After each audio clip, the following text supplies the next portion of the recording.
नमस्कार दोस्तों। कई बार बीच में आप लोगों के बीच में लाइव आया और बीच में छोड़ दिया था, मौका नहीं लग रहा था, टाइम नहीं लग रहा था, बिजी थे। कई रिश्तेदारों से आपसे मिलवाया था जो सक्सेसफुल थे, जो आईसीएस में आए, पढ़े लिखे, मेहनत करी, तैयारी करी, सफल हुए। बहुत सारे लोगों से मिलवाया। एक नेगेटिव दौर था। नेगेटिव दौर में जैसे ऐप बनाया, ऐप बनाते ही बहुत सारे लोग जो है ये नेगेटिव वो नेगेटिव, धंधा बना रखा, फलाना बना रखा है। तो भाई धंधा बिजनेस तो देखो है ही, इस बात के ऊपर क्या कहानी है। लेकिन इसके अंदर कितने लोग नौकरी लगते हैं, कितने लोग जो को मार्गदर्शन प्राप्त होने के बाद वे सफल होते हैं, इंपॉर्टेंट बात यह है।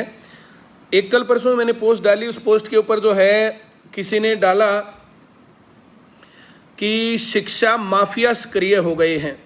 दैनिक जागरण में बहुत बढ़िया हमारे बारे में कवरेज छापी थी। Thank you Dainik Jagran team and specially Sanjay Nidhi ji. उन्होंने हमारे बारे में जो अच्छा लिखा था। जो आदमी हमारे काम करता है, हमारे बारे में अच्छा बोलता, तो हम उनका ध्यान क्यों ना रखें, रखना भी चाहिए। चलिए, तो वो जो है लेख था, उस लेख के ऊपर जो है लिखा किसी ने कि भाई जो है शिक्षा माफिया सक्रिय हो गई। तो मैंने उसका जवाब दिया, भाई शिक्षा माफिया ने क्या तुम्हें किडनैप कर लिया? उसके आगे मैंने उसका खोल के देखा तो उस पर लिख रखा था वर्क्स एट वाइन शॉप, मतलब दारू बेचने वाले लोग पढ़ाने लिखाने वाले लोगों को बात बताएंगे। बोला नहीं गुरुजी, मेरा ये आशय नहीं था, फलाना था, ढिमकाना था। तेरा जो भी आशय था हम समझते हैं ना। दारू बेचने वाले पढ़ाने लिखाने वाले लोगों के बारे में बोलेंगे। वाह, बड़ा बढ़िया काम। चलिए, लॉकडाउन का पीरियड चल रहा है। कोरोना के कारण दुनिया त्रस्त है, तबाह है, काम धंधे दुनिया के चल नहीं रहे हैं, लोग इधर उधर व्यस्त हैं, कुछ रास्ता दिख नहीं रहा है। इसी दौर में बहुत सारे स्टूडेंट्स जिनके पास पैसे नहीं थे, जिनके घर वाले गरीब थे, किसी ने रेहड़ी लगा करके, फ्रूट बेच करके ऐप खरीदा, किसी ने दूसरे के खेत में ईंख नुला करके ऐप खरीद लिया, किसी लड़की ने सिलाई करके, कोई ट्यूशन पढ़ा करके, कोई कुछ करके, जहां चाह वहां रास्ता होता है। जिनके घर में पैसे हैं तो उन्हें जरूरत नहीं है कि वे भी टाइटैनिक का ड्राइवर बने, कि फिर बाद में कहानी बताने में अच्छा लगेगा कि ऐप खरीदने के लिए मैंने 2 महीने ऐसा किया या 1 महीने ऐसा किया। 2 महीने खराब मत करना। जिनके घर में पैसे या मिल सकते हैं, मामा चाचा ताऊ बुआ फूफा, किसी से भी जो है पैसे मिल सकते हैं, तो पैसे लेकर के ऐप खरीद करके पढ़ाई स्टार्ट करो। जो लोग ये कह रहे थे, बात मैं इस बात को लेकर के आया हूं, जो लोग ये कह रहे थे कि महीनों तक सरकारी नौकरी नहीं निकलेंगी, तो इस लॉकडाउन के पीरियड में एयरफोर्स में पहले बच्चे सिलेक्ट हुए और मैंने फोटो लगाई फेसबुक के ऊपर। उसके बाद जेई नौकरी लगे इस लॉकडाउन के कोरोना के पीरियड में ही। जेई, अगर इस प्रकार से सरकार को नौकरी नहीं देनी होती तो उन पोस्ट को पेंडिंग रख सकती थी। सरकार को नौकरी देनी है। कोरोना के कारण या बाकी चीजों के कारण देश थोड़े ही रुकेगा। और अब भर्ती आ गई है, हरियाणा में भर्ती है। सीएम साहब ने कहा है कि भर्तियां हैं, उसकी तैयारी हो जाएगी। पीटीआई की वैकेंसी जो पहले पीटीआई की वैकेंसी थी, कांग्रेस गवर्नमेंट के दौरान आई थी, श्री भूपेंद्र सिंह हुड्डा उस टाइम पर थे सीएम। उस भर्ती के ऊपर था केस ये था कि भर्ती करने के टाइम पर जो पीटीआई लगाने के लिए जो शर्त थी वो अलग थी और बाद में प्रोसीजर में चेंज कर दिया। तो जो लोग सिलेक्ट नहीं हुए उन्होंने केस कर दिया और केस सुप्रीम कोर्ट तक गया। सुप्रीम कोर्ट में जाने के बाद वो भर्ती कैंसिल हो गई है और वे पीटीआई बेचारे सड़क पर आ गए हैं। अब 30 35 40 साल की उम्र में आकर के सड़क पर आना, 10 साल की नौकरी करने के बाद सड़क पर आना, तो ये बेहद खराब बात है। लेकिन अब पीटीआई को दोबारा से पेपर देना पड़ेगा और पेपर देना पड़ेगा तो तैयारी करनी पड़ेगी। तो पेपर का एक चांस आ गया पीटीआई का और दूसरा चांस आ गया है प्राइमरी टीचर्स का। प्राइमरी टीचर्स की भर्ती हरियाणा में 2011 में निकली थी और सिर्फ मेवात कैडर के लिए निकली थी 2013 में। 2013 से 2020 7 साल हो गए हैं। बच्चों ने कैंपेन चलाया, ट्विटर पर लिखा, जो है प्रदर्शन किया और तब जो है उस भर्ती के लिए हाँ हुई है, तो वैकेंसी आ गई है। मैं बात ये कह रहा हूं आप लोगों को कि ये देश ऐसे ही चलेगा, ये सरकार ऐसे ही चलेगी। कोरोना के कारण थोड़ा सा ब्रेक है। इस ब्रेक के इस टाइम को या तो आप अपने घर पे बैठा रहना ही है, तैयारी के दौर में काटो, और या टिकटॉक और या फालतू की चीजों के ऊपर अपना टाइम खराब करते रहो। तो जो आदमी अपने समय का निवेश करता है, ये तुम्हारी जिंदगी है, कुछ पैसे लगेंगे, कुछ निवेश करना पड़ेगा। साझा के जो सवाल होते हैं, साझे के सवाल, 10,000 रुपए लगाए, दूसरे ने 15 लगाए, तो 2:3। जो रुपए ज्यादा लगाएगा उसको ज्यादा प्रॉफिट मिलेगा, जो कम रुपए लगाएगा उसको कम प्रॉफिट मिलेगा, जो ज्यादा टाइम तक लगाएगा ज्यादा मिलेगा, कम टाइम तक लगाएगा कम मिलेगा। तो इस प्रकार से ये चीज है। चलिए 2-3 बातें कहना चाह रहा हूं। इस कोरोना के लॉकडाउन के पीरियड में सरकारी नौकरी की ज्वाइनिंग हुई है।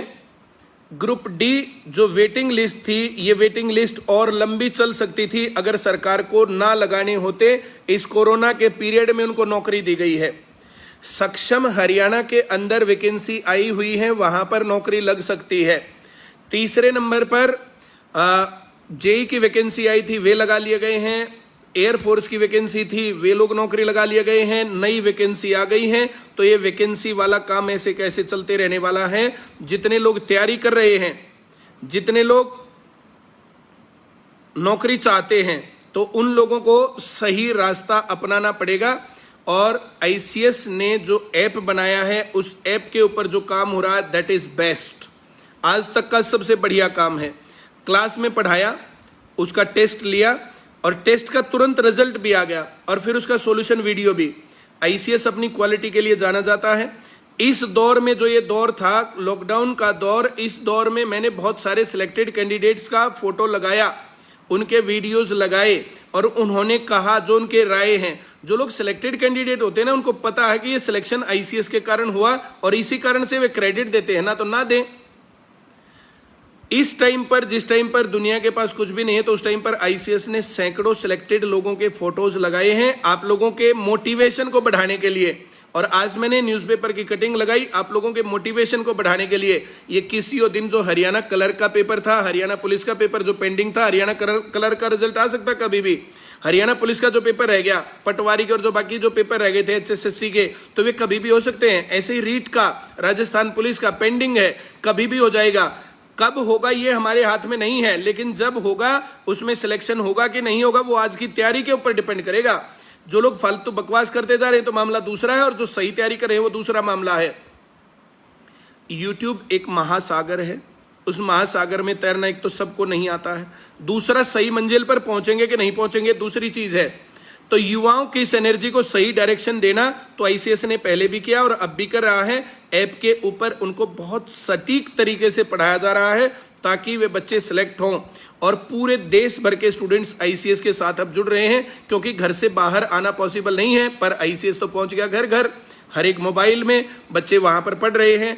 बिहार में, झारखंड में, छत्तीसगढ़ में, एमपी में, महाराष्ट्र में, हिमाचल प्रदेश में, उत्तराखंड में, उत्तर प्रदेश में, हरियाणा तो है ही, राजस्थान में, तो ऐसा राज्य कहाँ है, पंजाब में कहाँ है जहां पर जो आईसीएस के बच्चे नहीं पहुंच रहे हैं। तो ये बच्चे जो सही तैयारी कर रहे हैं, सटीक मार्गदर्शन में ये सिलेक्शन ले जाएंगे। आईसीएस के ऊपर टेस्ट फ्री होता है, जिसको अपनी क्वालिटी चेक करनी हो ना कि मेरे अंदर कितना ज्ञान है और पेपर होने के बाद क्या होगा मेरे साथ, तो उस टेस्ट के अंदर वो टेस्ट दो और अब उसकी रैंकिंग क्या आती है आप लोगों को पता चल जाएगा। तब आपको पता चलेगा जो 5,000 रुपए दिए जा रहे हैं उनकी वैल्यू है। 5,000 रुपए में अगर हम एक साल में 500 टेस्ट भी देते हैं तो 500 टेस्ट, एक टेस्ट रुपए पड़ गया 10 रुपए का एक टेस्ट। वो टेस्ट बनाना, अपलोड करना, उसकी वीडियो बनाना, उसका रिजल्ट, टेक्नोलॉजी, सारी चीजें 10 रुपए में एक टेस्ट। जो पढ़ाई हो रही है वो बाकी सब फ्री, और उसका सॉल्यूशन वीडियो भी, एनालिसिस भी साथ के साथ, कहां गलत हो गया, कौन सा क्वेश्चन गलत है, वो सारी बातों का आपको पता चल जाएगा। जितने बच्चे ऐप के ऊपर पढ़ रहे हैं उन बच्चों की राय ले लो कि कितनी बढ़िया तैयारी, उसके ऊपर सटीक तैयारी हो रही है। क्लास से भी बढ़िया माहौल उनको महसूस हो रहा है। क्लास के अंदर हर रोज जाना पड़ता था, जो कुछ भी हो रहा था। क्लास की पढ़ाई का मुकाबला कभी ऐप नहीं कर सकता, यूट्यूब नहीं कर सकती है, लेकिन कंपैरेटिवली उसको सही रास्ते पर तो चलाएं। तो जिनको नौकरी चाहिए, इधर उधर की बातें करने से नौकरी नहीं मिलने वाली है, नौकरी मिलेगी पढ़ने से। बसंती के ऊपर वार फेर होती है जब वो नाचती है, वो नाच ना जाने आंगन टेढ़ा, इधर उधर की बातें करेंगे तो फिर थोड़ी बात बनेगी। जो आदमी सटीक रास्ते पर चलेगा बात तब बनेगी। चलिए, सिलेक्टेड लोगों से मिलना एक अच्छा एहसास देता है। आशीष देशवाल एक जाने माने कलाकार हैं, बेहतरीन कलाकार सोनीपत के। आईसीएस में 2 बार आए वे, एक बार आए, एक स्टूडेंट की तरह पढ़े, चले गए, और उस बीच में उनकी कला का जो है मैंने मामला देखा, कभी कॉलेज में काम करते हुए, कभी यूनिवर्सिटी में अभिनय करते हुए, फिर जो समाज में अभिनय करते हुए, कभी उनके जो है गीत आते थे। तो एक बेहतरीन कलाकार हैं। तो फिर वो दोबारा से फिर से हमारे बीच में आए थे, और फिर वो नौकरी लग के चले गए। तो आशीष का पहले तो मैं स्वागत करता हूं सभी लोगों को। आशीष, अब आप स्क्रीन पर हो, सबको हेलो कर सकते हो। आप सभी को नमस्कार, हेलो, हाय।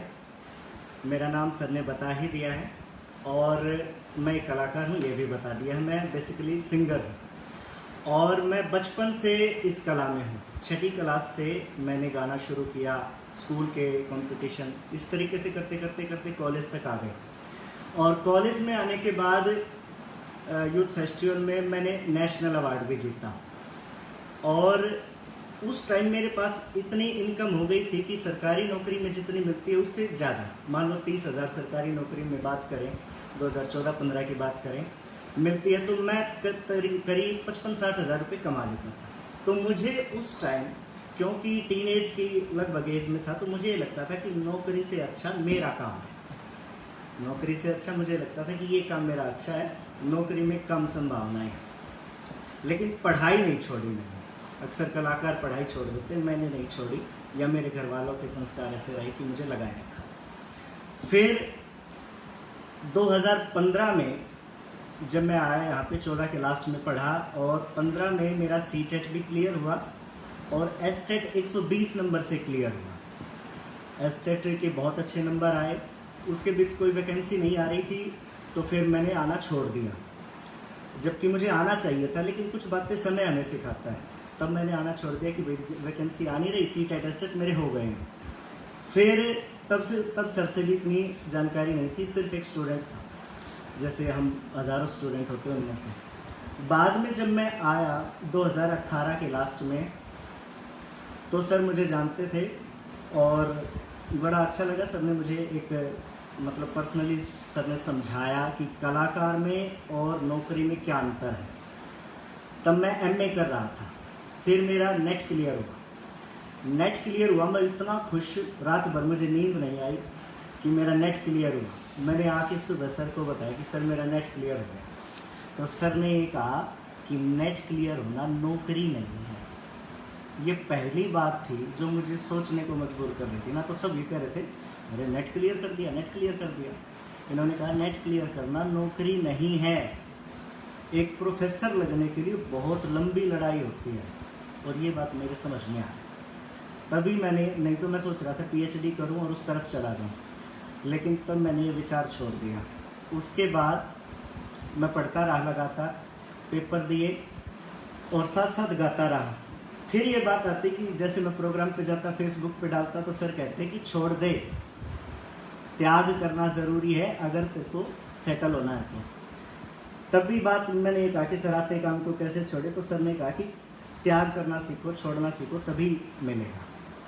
फिर भी मैं सर से छुप छुपा के करता था प्रोग्राम, लेकिन पढ़ता रहा, तैयारी करता रहा। मेरा 2 जगह सिलेक्शन हुआ, एक उत्तर प्रदेश में सिलेक्शन हुआ और एक चंडीगढ़ में सिलेक्शन हुआ, दोनों जगह। इस बीच मेरा केवी में भी हुआ था, लेकिन केवी में फिर मुझे लगता है रिटर्न क्लियर हुआ, और क्योंकि मेरे पास नेशनल अवार्ड थे, तो मैंने सोचा कि मेरे तो नेशनल के सर्टिफिकेट देख के अपने आप नौकरी दे देंगे इंटरव्यू में।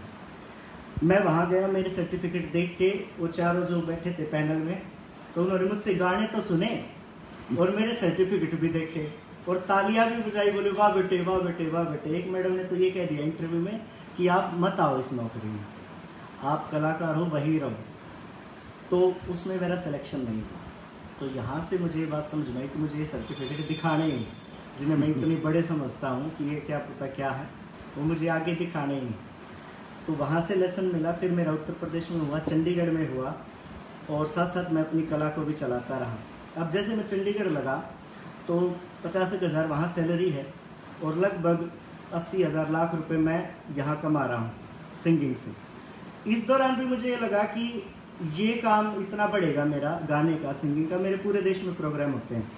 तो मुझे ये लगा कि ऐसा दौर भी आएगा कि जब मैं 2-3 लाख रुपए महीने कमाऊंगा, नौकरी मुझे छोड़नी पड़ेगी। लेकिन अब जो ये समय है ना कोरोना का, अब मेरा साल भर कोई काम नहीं है। ये आवाज़, गला, सब मतलब सारे कार्यक्रम बैठे हैं, लेकिन मेरे पास सैलरी आ रही है। अब मुझे ये फील होता है कि सर सही कहते थे कि भाई नौकरी लग जा, सेट हो जा, तो कला तेरे काम आएगी, नहीं तो परेशान हो जाएगा। और ऐसे समाज में बहुत सारे उदाहरण हैं।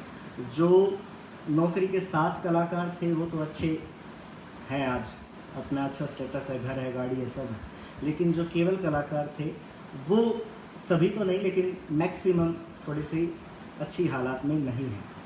तो ये लेसन, ये सब मुझे सर से जानने को मिला, क्योंकि सर ने सच्ची बात बताई कि भाई ये सच है, ये धरातल है और ये कल्पना है, इसमें कितना ही घूमता है।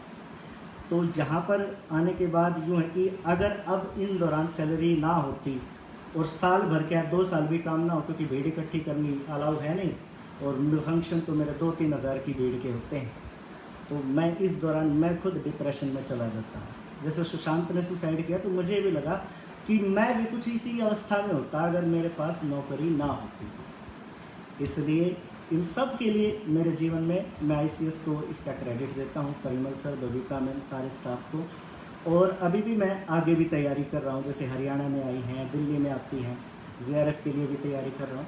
तो आगे बढ़ते चलो, एक ना एक नौकरी एक मिले, दूसरी की तैयारी करते रहो, उससे बड़े की, ताकि जीवन में कभी परेशानी ना आए। इसलिए ये सबसे अच्छा समय है, क्योंकि इस टाइम कोई काम नहीं है, आप घर पे बैठ के तैयारी कर सकते हैं और पढ़ सकते हैं। बहुत सारी बातें। एक तो कलाकारों को क्या संदेश दोगे? सभी कलाकारों को एक संदेश दो, मैं थोड़ी आगे होकर और थोड़ी तेज आवाज में दो। ठीक जी, मैं ये संदेश देता हूँ, जैसे मेरे से कई पूछते भी हैं, तो मैं ये संदेश देता हूँ कि कलाकार मैक्सिमम क्या करते हैं कि पढ़ाई छोड़ देते हैं या फिर डिग्री लेते हैं, क्योंकि कॉलेजेस भी चला देते हैं कि भैया प्राइज़ लाएंगे तो उनको आगे प्रमोट करते रहते हैं। तो मैं तो ये सलाह देता हूँ कि पढ़ाई करो और अच्छे से करो, यूँ ना करो कि फॉर्मेलिटी है।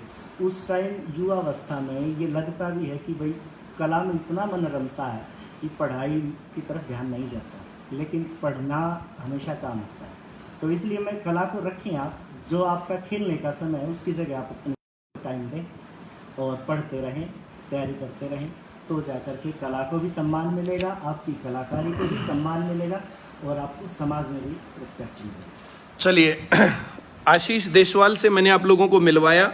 आशीष देशवाल ने अपने जो तजुर्बे बताए, ये बीच में मेरे पास आया, बीच में आशीष ने मुझे कहा, सर मुझे काम ज़्यादा मिलता, मैं पढ़ाई करूं, तैयारी करूं या अपना काम करूं? तो मैंने कहा कि कुछ टाइम तक अपने काम को छोड़ करके और तू तैयारी कर ले, नौकरी लग जा। अब ये नौकरी लग गया, अब इस बात की क्या जो संभावना है कि दुनिया है जो क्या है क्या नहीं है, तो कुछ भी होने को हो सकता है। ये बात हमें कम पता, बड़े बुजुर्ग जो बोलते थे कि भैया तुम्हें ये करना चाहिए, यहाँ सेटल्ड होना चाहिए, तो ये बातें जो मैंने इसको समझाई और आज ये एक सफल टीचर है। कला कब तक है कब तक नहीं है, अब भगवान ऐसा ना करे। कितने कलाकार ऐसे होते हैं कि उनके गले में खराबी आ गई तो फिर पूरी जिंदगी कैसे, तक गला है तब तक कलाकार है, गला खराब हो गया फिर क्या करोगे? अब जितने पहलवान होते हैं, खिलाड़ी होते हैं, जो बहुत सारे लोगों के साथ एक्सीडेंट होता है, किसी के पैर में फ्रैक्चर आ गया, कभी कुछ हो गया, तो फिर वे जो किस प्रकार से करें। जब हमने सोनीपत में सेंटर किया था तो अजय चौहान एक लड़का यहाँ पर था, बहुत बढ़िया खिलाड़ी था, लेकिन उसके पैर में फ्रैक्चर हो गया था, तो बड़ा डिप्रेशन में रहता था। मैंने कहा डिप्रेशन में क्यों रहता, तो तैयारी कर, नौकरी लग जाएगा। और तैयारी की उसने और दिल्ली पुलिस में लग गया, अब सही बढ़िया जिंदगी चल रही है, कहाँ दिक्कत है। तो कलाकार आप हैं, बहुत बढ़िया है, आपके अंदर कुछ गुण है, टैलेंट है, बहुत बढ़िया है, लेकिन आप अगर अपनी परमानेंट इनकम का रास्ता बना लेते हो तो आप जरूर सफल रहेंगे, ये जीवन भर की बात है। वरना बहुत सारे कलाकार बहुत बुरी कंडीशन तक भी पहुंच जाते हैं। मैं बहुत सारे कलाकारों को व्यक्तिगत रूप पर जानता हूं, उनके घर में फिर जो है जैसे खर्चा चलने की कंडीशन तक भी नहीं रहती है। तो मैं सभी लोगों को सलाह दूंगा कि ये काम करना चाहिए। इसका नेट क्लियर था, लेकिन नेट क्लियर करके बैठा रहता तो क्या मिलना था। अब 1 साल हो गया, 1 साल से 50-60 के बीच में सैलरी लेने का मतलब 6 लाख रुपए कमा चुका। कार ले ली, बदल ली, पहले भी कार तो थी, छोटी कार थी, लेकिन बदल ली कार, अब जिंदगी से सेटिस्फाइड है। अब थोड़े दिनों में जो है हमें खुशखबरी भी देगा, मिठाई भी खिलाएगा, वो तो आप लोग जानते ही हो। आशीष देशवाल जो है अच्छा प्यार करता है, और जब भी ये जो चंडीगढ़ में लगा हुआ, चंडीगढ़ में, अब चंडीगढ़ में रहना, सरकारी नौकरी, और क्या चाहिए आदमी को। मैं कह रहा हूँ जन्नत और क्या होती है भाई। सुबह शाम वहाँ पर वॉक करता है, ये क्या नाम उसका, सुखना लेक पर, और फिर अपनी नौकरी करता है, और शाम को अटलांटे में घुमाता है, तो इसको दिक्कत क्या है वहाँ पर। तो मजे ही मजे हैं, सारी बातें फिट हैं, कहीं टेंशन है ही नहीं। तो बहुत जल्दी ये खुशखबरी भी देगा हमें, फिर जो है बारात में भी लेके जाएगा। चलिए, सभी लोग जो है आशीष एक गाने की डिमांड कर रहे हैं। गाने का जो है कम से कम एक अंतरा तो जरूर, नहीं तो जो है पूरा गाना सुना देगा तो लोग जो है गदगद हो जाएंगे। थोड़ी सी गर्दन आगे करके तब करना, थोड़ा तेज करना आवाज करके। तो आशीष को मैं एक बार फिर से स्क्रीन पर ले रहा हूँ। ये एक अच्छा जो है गाना भी आप लोगों को सुनाएगा। चलिए सुनिए आशीष, अब आप स्क्रीन पर हो। चलिए मोटिवेशनल सुना देते हैं। कोई भी सुनाओ जी। अचानक से सर ने बोल दिया, मैं इस बारे में सोच नहीं रहा था कि सुनाना भी है कुछ। फिर कलाकार कैसा, हमें कोई किसी टाइम कह लो पढ़ाना सर थोड़ी देर, तो हम जो जा करके 5 मिनट में पढ़ा तो सोचते होंगे सर कि कौन सा शुरू करें। चलिए नदिया चले सुना दो सर। हाँ हाँ, बहुत बढ़िया गाना। मोटिवेशनल है और आगे बढ़ने की बात है। जैसे नदियाँ चलती है उसे तरह में जीवन चलाना चाहिए। सारी चीज़ें चलती हैं और ये समय ऐसा है, नकारात्मक समय है, तो इस समय में भी अपने घर बैठ के तैयारी करनी चाहिए। समय जल्दी ही बदलेगा, समय अच्छा या बुरा बीत जाता है। चलिए।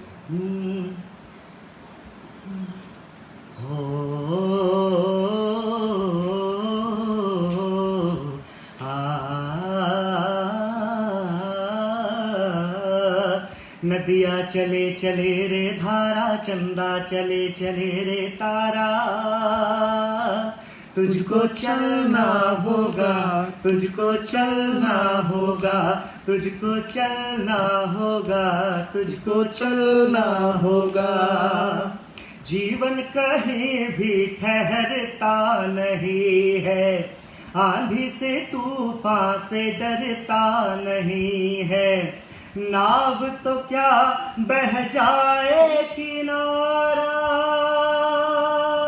हो, नाव तो क्या बह जाए किनारा, बड़ी ही तेज समय की ये धारा, तुझको चलना होगा, तुझको चलना होगा, तुझको चलना होगा, तुझको चलना होगा। और जैसे हम पढ़ाई बीच में छोड़ते हैं तो वो गलत बात होती है, और लगातार पढ़ते जाते हैं तो कामयाब जल्दी होते हैं। इसी पर इस गाने में भी आता है कि पार हुआ वो रहा जो सफर में, पार हुआ वो रहा जो सफर में, जो भी रुका फिर गया वो भंवर में, जो भी रुका फिर गया वो भंवर में। नाव तो क्या बह जाए किनारा, बड़ी ही तेज समय की ये धारा, तुझको चलना होगा, तुझको चलना होगा, तुमको पढ़ना होगा, आगे बढ़ना होगा, हमको पढ़ना होगा, आगे बढ़ना होगा। Thank you. बहुत बढ़िया आशीष, बहुत शुभकामनाएं तुम्हें बेहतर भविष्य के लिए। और मुझे बहुत अच्छा लगा कि तुम हमारे पास आए।